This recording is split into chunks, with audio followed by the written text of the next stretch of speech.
After the trees were cut and the slashings were left, forest fires are part of life in Wisconsin. Evidence of forest fires can be found in the old growth stumps found all over the Underdown.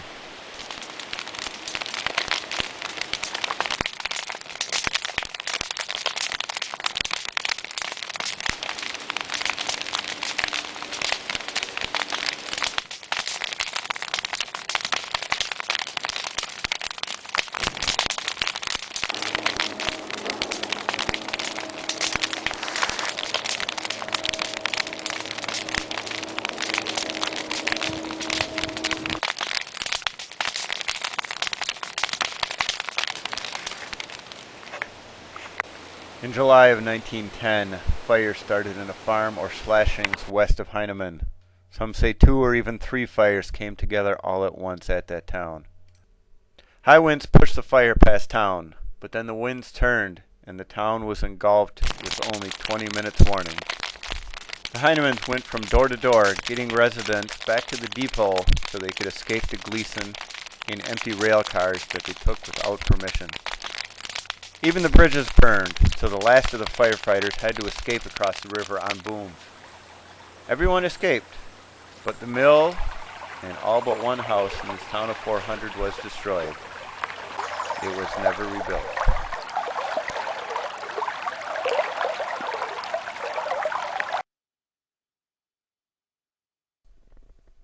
When the trees were gone, the only ones left were the homesteaders. Evidence of homesteaders can be found in many parts of the Underdown, like this barbed wire straight through a tree near Loop Road and Copper Lake Road. Here it appears homesteaders tried to drain one bog into another, but it only worked partially.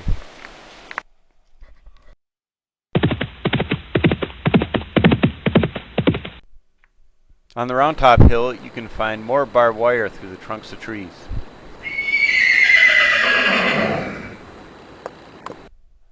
The existing pine plantation gives us some kind of guess as to where the farm field might have been at one time.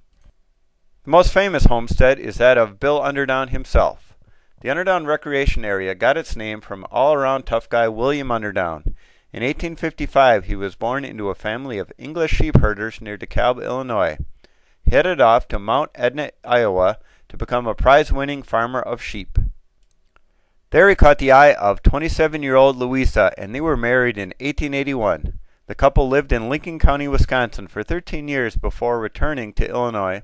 Louisa died there after a long-term illness in 1918 after 37 years with Bill. They had no children. Underdown came back to Wisconsin to homestead the 170 acres that are part of the county forest today. At this point, it gets hard to separate the Underdown legend from reality. Many stories tell of Underdown staying busy with customers who came for miles to buy his Underdown moonshine. Other stories depict him as a hermit who rarely went to town and had various tricks for keeping strangers away, such as fake tripwired gun positions and naked berry picking. He was known by most as a kind man who wouldn't harm anyone, including the mosquitoes that he allowed to swarm around him. He was well liked and well remembered, so much so that the area around his homestead was already starting to be known as Underdown country. Underdown was above all a tough guy. He baked his own bread and farmed that hilly terrain around his homestead. Anyone who has found the huge rock piles in the pine plantation where his gardens used to be will know that his was not an easy place to be a farmer. Underdown also earned a living as a cook in lumber camps and a logger himself. An article found tucked in his Bible tells of the year that he alone put 330,000 feet of logs into the Prairie River. The pine plantation around his homestead gives us a good guess as to where his farm fields were. As Underdown aged, his health did not always allow him to survive on the homestead. At one point he became so sick that he returned to Iowa to die.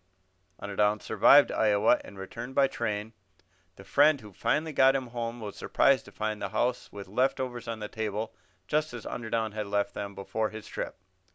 On the 4th of July, 1943, Underdown did die in Lincoln County from complications following a hip fracture. He was 88. He had spent his later years in the care of the county, and in the end, he lost his land to the county to pay bills.